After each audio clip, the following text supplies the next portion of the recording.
स्वागत है आपका ईटी नाउ स्वदेश पर। मैं हूं आपके साथ पूजा त्रिपाठी और सबसे पहले ईटी नाउ स्वदेश के सभी दर्शकों को रक्षाबंधन की ढेर सारी शुभकामनाएं। तो आज से फेस्टिव सीजन की शुरुआत हो चुकी है। अमूमन हम देखते हैं कि रक्षाबंधन से ही फेस्टिव सीजन की शुरुआत हो जाती है। अब ये जो तीज त्योहार का माहौल है ये हम देखेंगे कि दिवाली तक, नवंबर तक चलेगा ही। और ये जो पूरा एक टाइम होता है, एक टाइम पीरियड होता है, ये सभी छोटे कारोबारियों से लेकर बड़े कारोबारियों तक सभी के लिए ये जो टाइम होता है ये काफ़ी इंपॉर्टेंट होता है कारोबार के लिहाज से भी। तो आज से आप ये भी सुनेंगे हमारे मुंह से कई बार कि फेस्टिव सीजन के डिमांड को लेकर भी आपको अपडेट आगे देते रहेंगे। फेस्टिव थीम पर हमारा फोकस रहेगा, कंजम्पशन थीम पर नज़र रखिए क्योंकि इस बीच डिस्क्रिशनरी स्पेंडिंग भी बढ़ती है।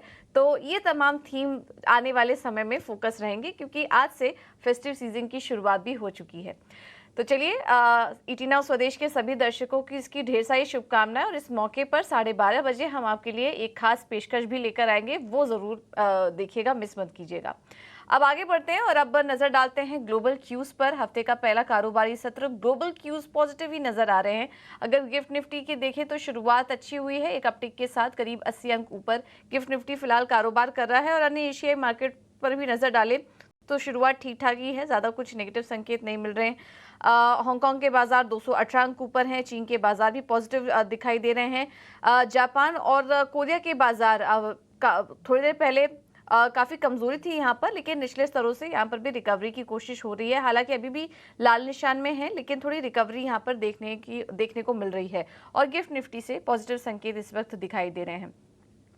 बाकी दुनिया भर के बाजारों की बात करें तो यहाँ से भी संकेत ठीक ही हैं, ज़्यादा कुछ कंसर्न्स नहीं नज़र आ रहे हैं। और एक बार फिर ये पूरा हफ्ता अगर आर्थिक आंकड़ों के लिहाज से और इकोनॉमिक डेटा के लिहाज से देखा जाए तो काफ़ी इंपॉर्टेंट रहने वाला है। अगर लास्ट पूरा वीक बात करें तो काफ़ी शानदार तेज़ी देखने को मिली अमेरिकी बाजारों में। डाउ जोन्स शुक्रवार को करीब 100 अंक ऊपर, नैस्डैक और S&P 500 भी हरे निशान में बंद हुए। और पिछले पूरे हफ्ते अगर देखेंगे तो S&P 500 में 4% तक की तेज़ी देखने को मिली। नवंबर 2023 के बाद सबसे शानदार तेज़ी थी S&P 500 में। और नैस्डैक और डाउ जोन्स की भी बात करें तो करीब 3 से 5% का वीकली रिटर्न इन दोनों इंडाइसेस ने भी दिया। टेक शेयरों में खास करके काफ़ी ज़्यादा एक्शन था। एनवीडिया के शेयर में देखें तो 18% का वीकली रिटर्न दिया स्टॉक ने। एप्पल और माइक्रोसॉफ्ट जैसे स्टॉक्स भी 3 से 4% चले। तो पिछला हफ्ता काफ़ी अच्छा था। अगर इस हफ्ते भी बात करेंगे तो काफ़ी इंपॉर्टेंट कुछ आंकड़े आने वाले हैं। कैलेंडर काफ़ी इंपॉर्टेंट रहेगा इस बार का। अगर एक एक करके आपके सामने रखें तो 21 अगस्त को FOMC के मिनट्स जारी होंगे। इसके अलावा कच्चे तेल का भी स्टॉक के आंकड़े निकल कर आएंगे, उस पर नज़र रहेगी।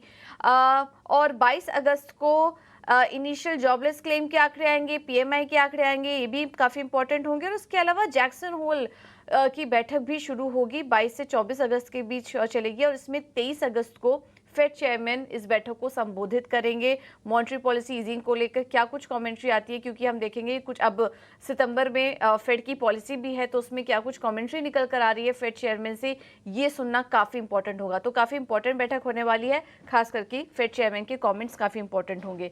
और 23 अगस्त को फेड्स की बैलेंस शीट भी जारी होगी, इस पर भी नजर रहेगी। तो अगला हफ्ता काफ़ी इंपॉर्टेंट रहने वाला है अगर ग्लोबल इवेंट के लिहाज से बात करें तो। अन्य संकेतों पर नजर डालें तो यूरोप के बाजार मिले जुले थे शुक्रवार वाले दिन। बॉन्ड यील्ड्स 3.9% के नीचे अब आ चुके हैं, 3.8 पर है। डॉलर इंडेक्स में नरमी आई, 102 पर डॉलर इंडेक्स इस वक्त ट्रेड कर रहा है। और डॉलर में जो नरमी आई उससे सोने को एक ट्रिगर का काम किया और सोने में हमने देखा कि रिकॉर्ड लेवल्स देखने को मिले। $2,540 के पास सोना इस वक्त कारोबार कर रहा है। यहाँ पर रिकॉर्ड लेवल्स हमने देखे इंटरनेशनल मार्केट में। गोल्ड पर ब्रेंट में हमने हल्की नरमी देखी, $80 के नीचे इस वक्त कारोबार कर रहा है, क्योंकि ये गाजा में अब युद्ध विराम को लेकर चर्चा शुरू हो चुकी है।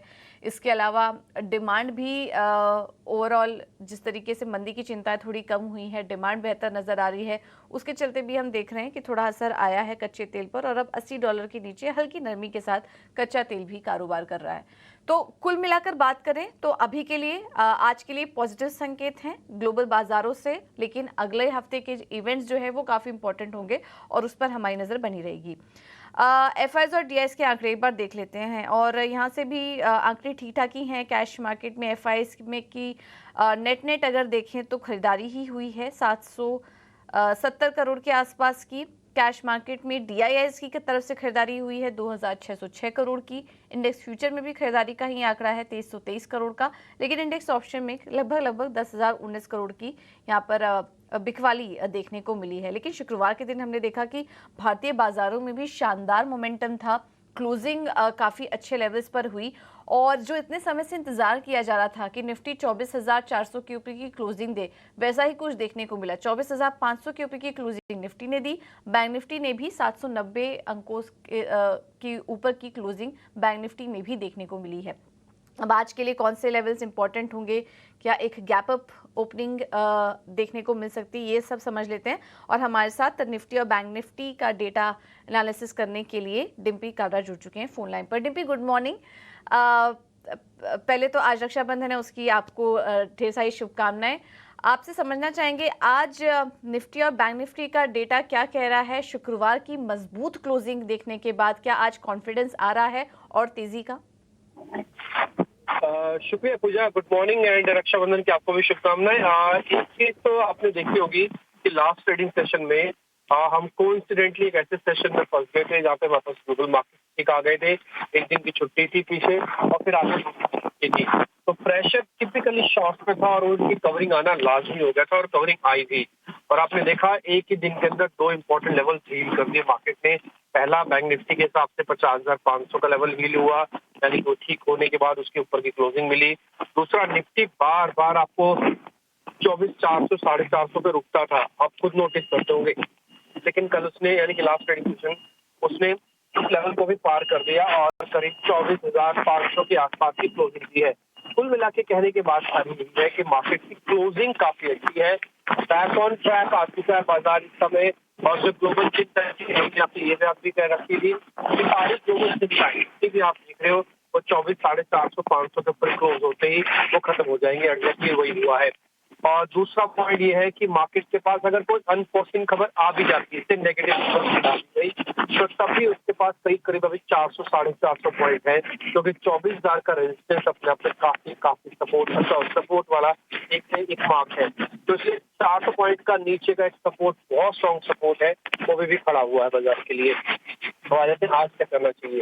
देखिए, जिनके पास पोजीशंस है उनको तो एंजॉय करना ही चाहिए। उनके तो पुल बैक के दिन आ गए और उनको अच्छा एंजॉयमेंट भी हो रहा है। एक ही दिन में 400 पॉइंट निफ्टी बढ़ी हुई। लेकिन जिनके पास पोजीशंस नहीं है, उनको थोड़ी बहुत पोजीशंस ले लेनी चाहिए। अब उनके लिए जो स्टॉप लॉस बनेगा मैं वो आपसे बता रहा हूँ। 24,200 का वेरी इमीडिएट, 24,400 का और बिल्कुल पास का स्टॉप लॉस है। अगर आपको ऐसा लग रहा है कि मेरे को रिस्क रिवॉर्ड करना है, अपना लेना है, तो आप 24,400 वोट लगाओ, यानी कि स्टॉप लॉस लगाओ और वापस थोड़ा पुल बैक देखो। पुल बैक कितना होगा? ये 650 तक का होगा। देखो, चरणबद्ध तरीके से बाजार चलेगा। पहले चलेगा 450, फिर 650, फिर 850, इस तरह से होगा। तो 450 आप पार करके आगे 650 सामने खड़ा है, तो आप 650 का अपना टारगेट बना दो। आप क्या करोगे? 400 का स्टॉप लॉस डालोगे। एक आप पोजीशन लेना चाहो, हल्की फुल्की 10-20% के हिसाब से ले लो, बड़ी पोजीशन लेने का समय नहीं। दूसरा पॉइंट, अगर आपका 650 आता है, book the profit with the market कर दो। उसके बाद फिर से आपको कभी डिप मिलता है, फिर से प्लस करो। जिस दिन 650 पार हो जाएगा, फिर आप 650 के ऊपर प्लस करना, फिर आप 600 का स्टॉप लॉस लगाना, फिर 850 का टारगेट लगाना। इस तरह से करके आपको 100-200 पॉइंट अपनी इकट्ठी करनी है। और आपका अगर आपको ऐसा लगता है मार्केट फ्यूरियस बुल रन है, ऐसा कोई दिक्कत नहीं। एक चीज आपको नोटिस कराया था, एफआई की होल्डिंग थोड़ी सी बढ़ी है, वो 50% को आ चुके हैं। पहले वो 47% तक चले गए थे, 50% पे आ गए। बैन वाले शेयर 17 शेयर एफ&ओ बैन में, लास्ट ट्रेडिंग सेशन में 19 शेयर थे एफ&ओ बैन में। और हमने कहा था कि जब मार्केट बड़ा मूव देगा तो बैन के शेयर थोड़े कम होंगे। एग्जैक्टली मेरे हिसाब से 4 कम होने चाहिए थे, बट 2 कम हुए हैं। बट अभी भी 17 शेयर एफ&ओ बैन में है, तो एंजाइटी का लेवल काफी ज्यादा है। पुट कॉल रेशियो के हिसाब से स्लाइटली महंगा होने जा रहा है, थोड़ा सा और चलेगा तो महंगा हो जाएगा। बट अभी बैंक निफ्टी में गुंजाइश काफी है, तो उसके कोई गवर्नमेंटल ट्रेड देना हो तो बैंक निफ्टी के लिए एफेक्ट है। बैंक निफ्टी के भी लेवल्स में आपको बताता हूँ, 50,000 बहुत इंपॉर्टेंट सपोर्ट है। पूजा आपको याद होगा, हमने कई बार आपको 50,000 के ऊपर नीचे की कहानी पूरी बताई हुई है। 50,000 का एक सपोर्ट एरिया है, किसी को लेना है पोजीशन, वो 50-200 का इमीडिएट एक स्टॉप लॉस लगा ले। 51,000 तक का टारगेट है। पहला कोई भी बड़ा मूव 50-800-51,000 तक का होगा, उसके बाद फिर देखेंगे क्या किया जा सकता है। और वैसे मार्केट के अंदर ऐसा कोई दिक्कत नहीं है, हल्के ट्रेडिंग के साथ अभी भी जैसे ग्लोबल का खतरा मोटा मोटी टल गया।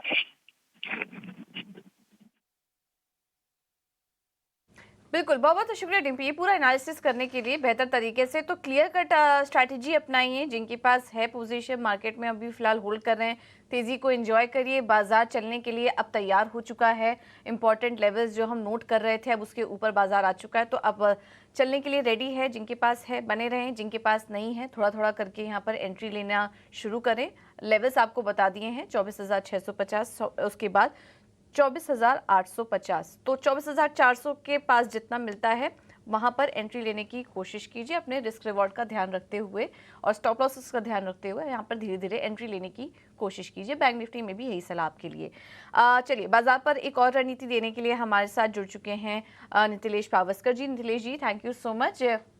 आज त्योहार के दिन सुबह सुबह आपने हमें समय दिया। वैसे बाजार खुला है, होपफुली शायद हम उम्मीद करें आप भी आज काम ही कर रहे होंगे, तो क्या करना चाहिए आज निफ्टी और बैंक निफ्टी में, क्या ट्रेड करने की सलाह देंगे और किन शेयरों में ट्रेड करें? जी, गुड मॉर्निंग आपको भी और आपके सभी व्यूअर्स को रक्षाबंधन की हार्दिक शुभकामनाएं। जी, बाजार तो खुला है लेकिन लाइट मोड के ऊपर हम लोग भी काम करने की कोशिश कर रहे हैं। फ्राइडे के सेशन में जो एक बढ़िया रिकवरी हमें देखने को मिली थी वो शायद फॉलो बाइंग उसमें कंटिन्यू हो सकती है। तो निफ्टी में थोड़ा सा मेरे हिसाब से हायर लेवल के ऊपर रेजिस्टेंस है 24,700 24,730, ये लेवल काफी इंपॉर्टेंट है, तो वहाँ पे एक बार के लिए मुनाफा वसूली देखने को मिल सकती है और थोड़ा बहुत वहाँ पे एक करेक्शन भी हमें देखने को मिल सकता है। तो निफ्टी में जब तक 24,450 ये लेवल आपका होल्ड है तब तक आप 24,700 24,730 ये लेवल का प्लान कर सकते हो, लेकिन ऊपर में जो कैप एरिया है वो एक रेजिस्टेंस का काम करेगा, तो वहां पे हल्के होने की कोशिश करें। बैंक निफ्टी में मुझे लग रहा है कि निफ्टी के मुकाबले थोड़ा सा मोमेंटम आ सकता है। 50,500 50,600 काफी समय से बार बार वो रिटेस्ट कर रहा था, अगर इन लेवल के ऊपर सस्टेन होता है तो 51,200 से लेके 51,300 ये लेवल हमें देखने को मिल सकते हैं। अगर सब कुछ ठीक रहा और ये लेवल के ऊपर अगर सस्टेन रहता है तो मेरे हिसाब से अगला जो बड़ा रैली हमें देखने को मिलेगा वो बैंक निफ्टी में हमें देखने को मिलेगा। तो निफ्टी के मुकाबले थोड़ा सा मुझे बैंक निफ्टी आउट परफॉर्म करते हुए नजर आएगा जब तक ये 50,400 ये लेवल को नीचे की लेवल साइड में ब्रेक नहीं करता है। अगर ये 50,650 ये लेवल के ऊपर ब्रेकआउट दिखा देता है तो 50,000 आपका स्टॉप लॉस होगा और 51,200 आपका क्या होगा, स्टॉप लॉस टारगेट होगा। ठीक है, तो ये है सलाह निफ्टी या बैंक निफ्टी पर। नितिलेश जी, किन शेयरों में ट्रेड करने की सलाह देंगे? देखिए, दोनों स्टॉक मेरे पॉजिटिव साइड के होंगे। पहला जो काउंटर होगा वो होगा एचएएल का। एचएएल में अगर हम लोग देखेंगे तो बार बार एक अवली चार्ट के ऊपर एक रेजिस्टेंस लेने की कोशिश कर रहा था 4,750 4,770, तो इम्पोर्टेंट लेवल है। अगर ये लेवल ब्रेकआउट कर देता है तो यहाँ पे हम लोग बाइंग करके चलेंगे 4,770 के ऊपर। 4,740 से हमारा क्या होगा, स्टॉप लॉस होगा, तो यहाँ पे हम लोग लॉन्ग करके चलेंगे। 4,850 ही हमारा पहला टारगेट होगा, 4,880 हमारा दूसरा टारगेट होगा, और गैप ओपन होता है तो उसको चेज नहीं करना चाहिए। दूसरा मुझे काउंटर जो अच्छा लग रहा है, जैसे मैं बैंकिंग का बार बार जिक्र कर रहा हूँ, तो कोटक बैंक में अगर हम लोग देखेंगे तो एक अच्छा बेस फॉर्मेशन वाला एरिया है, वहां पे भी नजर रख सकते हैं। और दूसरा जो काउंटर होगा वो होगा हिंदुस्तान यूनिलीवर का। हिंदुस्तान यूनिलीवर में अगर हम लोग देखेंगे तो एक बढ़िया स्ट्रक्चर का ब्रेकआउट की तैयारी कर रहा है 2,750, वो एक इम्पोर्टेंट लेवल है। इसको अगर ये निकाल देता है तो हम लोग इसमें लॉन्ग करके चलेंगे। और जो पहला हम लोग टारगेट को प्लान करेंगे वो पहला टारगेट होगा 2800 से लेके 2830, ये लेवल के लिए हम लोग क्या कर सकते हैं, हिंदुस्तान यूनिलीवर में प्लान कर सकते हैं बाइंग के साइड में। ठीक है, थैंक यू नितिलेश जी आपका समय देने के लिए और ये रणनीति सुझाने के लिए। तो एचयूएल में तेजी करने की सलाह है नितिलेश जी की तरफ से। और दूसरा कॉल एचयूएल में आप 4,850-80 के लेवल्स के लिए यहाँ पर खरीदारी करके चल सकते हैं। दूसरा स्टॉक है एचयूएल और एचएएल, यहाँ पर तेजी करने की सलाह। 55 से बढ़ा के 690 का किया है। खासकर इनका कहना है कि इनकी दुबई में एक जेवी थी, वहाँ पे रिवाइवल देखने मिल रहा है। एक लंबे समय से ये जेवी अटकी हुई थी, तो उसका एक बहुत बड़ा फायदा जो है इस कंपनी को मिलता हुआ दिखाई देगा। और प्री सेल जो है FY25 में काफ़ी बेहतर रहने वाली है। ग्लेनमार्क फार्मा नतीजों के बाद अब यहाँ पे मोतीलाल की रिपोर्ट आई है, जहाँ पे इन्होंने अपग्रेड किया स्टॉक को, न्यूट्रल से खरीदारी की सलाह। प्राइस टारगेट 1200 से बढ़ा के 1850 का कर रहे हैं। इनका कहना है कि यूएस में रिवाइवल एक की चीज़ होगी इस कंपनी के लिए। यूरोप मार्केट जो है वहाँ पे अच्छा कंपनी कर रही है और डोमेस्टिक फॉर्मुलेशन जो है वहाँ पे भी अच्छी ग्रोथ देखने मिल रही है। श्रीराम फाइनेंस HSBC खरीदारी के साथ प्राइस टारगेट बढ़ाया गया है 3,340 से बढ़ा के 3,600 रुपये के प्राइस टारगेट दिए हैं। इनका कहना है कि फिलहाल के जो वैल्यूएशन है उस पर एक बड़ी री रेटिंग आपको इस काउंटर पे देखने मिल सकती है। तो वैल्यूएशन अच्छे हैं, साथ ही साथ आगे चल के आपको क्रेडिट रेटिंग अपग्रेड्स भी जो है इस काउंटर पे देखने मिल सकते हैं। और कुछ IT काउंटर्स पे JP मॉर्गन की रिपोर्ट है। पर्सिस्टेंट सिस्टम प्राइस टारगेट बढ़ाया गया है 4750 से बढ़ा के 5300। L&T टेक काटा गया है 5800 से काट के 5500। सैंड 2400 से काट के 2100। KPIT टेक प्राइस टारगेट बढ़ाया गया है 1500 से बढ़ा के 1700। टाटा टेक प्राइस टारगेट काटा गया है 800 से काट के 750। और टाटा एलेक्सी जो है 5700 का प्राइस टारगेट रख रहे हैं। पर्सिस्टेंट जो है वो इनकी इस पूरे सेक्टर में टॉप पिक है। तो IT शेयरों पर, खास करके मिड कैप IT स्टॉक्स पर ये कवरेज आई है, इस पर आज फोकस रहेगा। इसके अलावा वोल्टास, सनटेक रियल्टी, ग्लैनमार्क फार्मा, श्रीराम फाइनेंस और इसके अलावा तमाम IT कंपनियां भी आज फोकस में रहेंगी। JP मॉर्गन की रिपोर्ट आई है तो इसके चलते आज यहां पर नज़र रखिए। थैंक यू वरुण आपका ये पूरा अपडेट देने के लिए। अब बात करते हैं कमोडिटी मार्केट की। हमारे साथ फोन लाइन के जरिए कुंवरजी ग्रुप से रवि देओरा मौजूद हैं। Ravi ji, thank you so much. Good morning ET now Swadesh को समय देने के लिए। तो सोने चांदी से पहले शुरुआत करेंगे। शानदार लेवल्स, रिकॉर्ड तेजी इनफैक्ट सोने में देखने को मिली है। अब जिनसे ये रैली मिस हो गई है, क्या अब उन्हें एंट्री लेने की आप सलाह देंगे या फिर अवॉइड करें, और जिनके पास है वो अगला टारगेट आप उनके लिए क्या देख रहे हैं? Good morning. डेफिनेटली 1 से 2 ट्रेडिंग सेशन में कुछ ज्यादा इंटरनेशनल क्यूज आने वाले नहीं है, तो ब्रॉडली ऐसा लग रहा है कि मार्केट कंसोलिडेट करेगा। हालांकि सिल्वर में अभी भी स्कोप है। आई थिंक गोल्ड में लास्ट वीक अच्छी रिकवरी थी, अब लग रहा है कि फॉलो बाइंग अभी मेटल्स एंड सिल्वर में आता दिखे तो वहां पे फोकस करें, जिसमें मुझे लग रहा है कि सिल्वर आउट परफॉर्म कर सकता है। लेवल स्पेसिफिक 84,180 के टारगेट के लिए सिल्वर के सितंबर फ्यूचर को बाय करें 82,680 के स्टॉप लॉस के साथ। तो मुझे लग रहा है अभी भी मौका है, नया बाइंग के लिए भी सिल्वर में एडवाइस रहेगा। तो अभी सिल्वर में फिलहाल मौका है खरीदारी करने का। 84,180 के टारगेट्स के लिए आप यहां पर तेजी करके चल सकते हैं। रवि जी, क्रूड पर क्या नजरिया बन रहा है आपका? $80 के नीचे वापस से आ चुका है, थोड़ी और करेक्शन देख रहे हैं आप यहां पर? जब से जो लास्ट वीक ईरान के कमेंट आ रहे थे और मार्केट को एक्सपेक्टेशंस थी कि कुछ ज्यादा रिटेलिएशन जो है वो ईरान की ओर से देखा जाएगा, बट ऐसा कुछ जियोलॉजिकल एंड जियोग्राफिकल रिस्क अभी दिख नहीं रहा। पर्टिकुलर अभी जो मार्केट का फोकस है वो थोड़ा हटके डिमांड के ऊपर आ चुका है। आई थिंक जो रिस्क था जियोपॉलिटिकल वो अभी सबसेट दिख रहा है, एंड पर्टिकुलर यूएस से भी कमेंट थी कि वो भी अभी एग्रेसिवली थोड़ा इंटरव्यू करेंगे।